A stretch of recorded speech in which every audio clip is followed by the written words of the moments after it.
تو پہلے تو سر میں آپ سے یہی جاننا چاہوں گا کہ ایک طرف تھپکی دی جاتی ہے ہمیں، اور پھر ہم یہاں پہ بڑا اپریشیٹ کرتے ہیں پرائم منسٹر سے لے کے، تو ہر سطح پہ کہا جا رہا ہے کہ جی پاکستان امریکہ تعلقات کے اندر ایک نئی جہت آئی ہے اور اپریشیٹ کیا جا رہا ہے. لیکن آل آف سڈن پھر اس طرح کے اقدامات جس پہ کہا جاتا ہے کہ شاید پاکستان کے اندر چیزیں بہتر انداز میں آگے نہیں بڑھ پائی، اور پھر پابندیاں اور اس طرح کے بل پیش ہوتے ہیں. تو یہ لو اینڈ ہیٹ ریلیشن کے پیچھے کہانی کیا ہے؟ آپ کیسے اس کو انالائز کرتے ہیں سر؟ بسم اللہ الرحمن الرحیم. شاہد صاحب، یہ جو کچھ بھی ہو رہا ہے، اور خاص طور پہ یعنی فروری کے انتخابات کو لے کر، اور پھر خان صاحب کی ڈیٹینشن، اور پھر مسلسل کانگریس میں اس وقت بائیڈن کی حکومت تھی، جو بائیڈن تھے جی.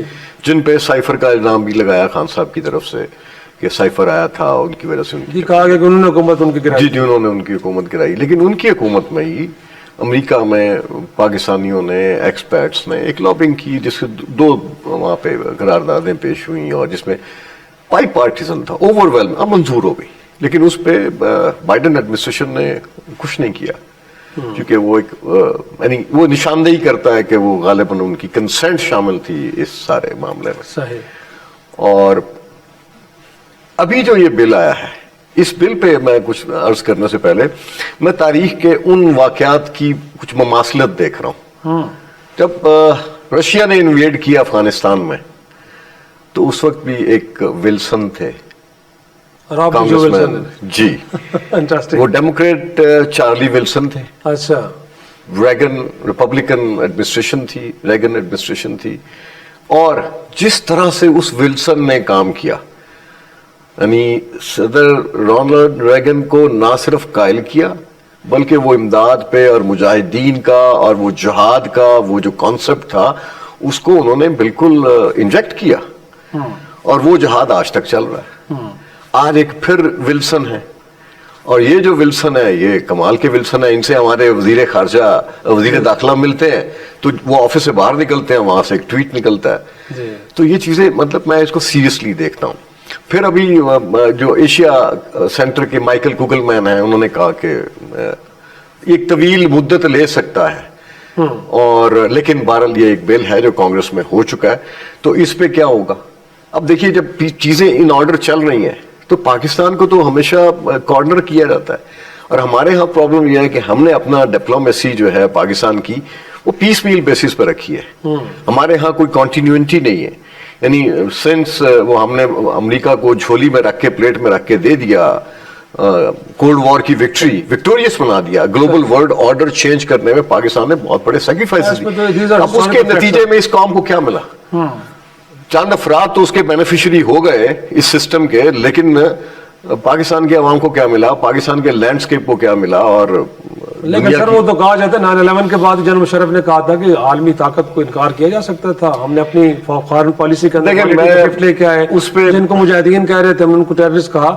بٹ اس وقت دیکھیں پاکستان کے جو معاشی حالات ہیں، جس طرح پاکستان جس جگہ پہ کھڑا ہے، کیا امریکہ جیسے ملک کو انکار کیا جا سکتا ہے؟ یا اصل میں امریکہ جیسے ملک کی بات نہیں ہے، لوکنگ ٹورڈز ایسٹ کی کہانی. امریکہ جیسے ملک آپ کے سامنے آپ کا ہمسایہ ایران ہے، اور کتنے عرصے سے ایران جو ہے وہ ایک یعنی تمام تر سینکشنز کے باوجود وہ ڈٹ کے کھڑے ہیں نا.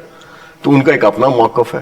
تو یہ دنیا کی 5ویں بڑی یعنی ریاست آبادی کے اعتبار سے، وسائل کے اعتبار سے، اور ہمارے ہاں تو ہم تو ہمیشہ مطلب یس مین کا ایک رول پلے کرتے رہے، اور ہمیشہ ہم نے گلے میں ایک وہ لگایا ہوا ٹیگ کہ اینی سروس فار می، اور ہم حاضر ہیں آپ کا کام کرنے کے لیے.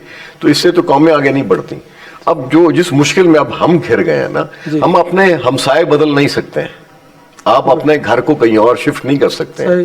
تو جب آپ کے ہمسائے مستقل ہیں تو دنیا میں آپ کو اس پائیدار امن کے لیے آپ ایک نیوکلیئر اسٹیٹ بھی ہیں، آپ کو اپنا ایک رول پلے کرنا چاہیے تھا. لیکن انفارچونیٹلی کیا ہوتا ہے کہ ہندوستان کشمیر پہ حملہ کرتا ہے، اور آنن فانن وہ ساری چیزیں سمیٹ دیتا ہے، اور آپ کا چیف جو ہے وہ یہ کہتا ہے کہ میرے ٹینکوں میں پیٹرول نہیں ہے، ڈیزل نہیں ہے، تو ہم یہ جنگ لڑ ہی سکتے. تو وہ ہم نے پلیٹ میں رکھ کے دے دیا. تو اب جنگ تو ہم لڑ نہیں سکتے. ابھی تو خیر مقدمہ ہم تو لڑ رہے ہیں سر باہر، لیکن اگین معاملہ تو اب یہ ہے کہ یہ جو کچھ ہو رہا ہے اس کے پیچھے back of the mind strategy کیا ہے؟ پاکستان کو انڈر پریشر رکھنا؟ پاکستان ڈیفینیٹلی جی، آپ ایک اسٹریٹجک امپورٹنس کی ایک ریاست ہے. آپ کے پاس بہت سارے ایسے کمپوننٹس ہیں جس پہ پوری دنیا میں نظریں تو آپ پہ ہوتی ہیں، تو لیکن آپ اس انریسٹ کا جو شکار ہوتے ہیں. اب دیکھیں پورا بلوچستان بند ہے اس وقت، تو یہ تو پاکستان کی ہسٹری میں کبھی میرے ہوش میں ایسا نہیں ہوا کہ بلوچستان جانے کے سارے راستے، زمینی راستے جو ہیں وہ خطرات میں گھرے ہوئے اور بند ہیں. اور اب یہ تو کمیونیکیشن آپ نے بند کروا لی اپنی خود، تو کیا یہ جنگ لڑیں گے، باہر کی جنگ لڑیں گے، اس دہشت گردی کو لڑیں گے، ہندوستان سے لڑیں گے، کیسے لڑیں گے؟ ابھی طارق فاطمی صاحب سنا ہے کہ وہاں موجود ہے جی، ملاقاتیں کر رہے ہیں. اور میں نے بہت پہلے بھی الیکشن کے دوران کہا تھا، یعنی جب الیکشن ہو رہے تھے تو میں نے کہا we have a narrow window of opportunity. ریاست کو اپنا نیریٹو طے کرنا ہوگا، ریاست کو اپنے معاملات طے کرنے ہوں گے.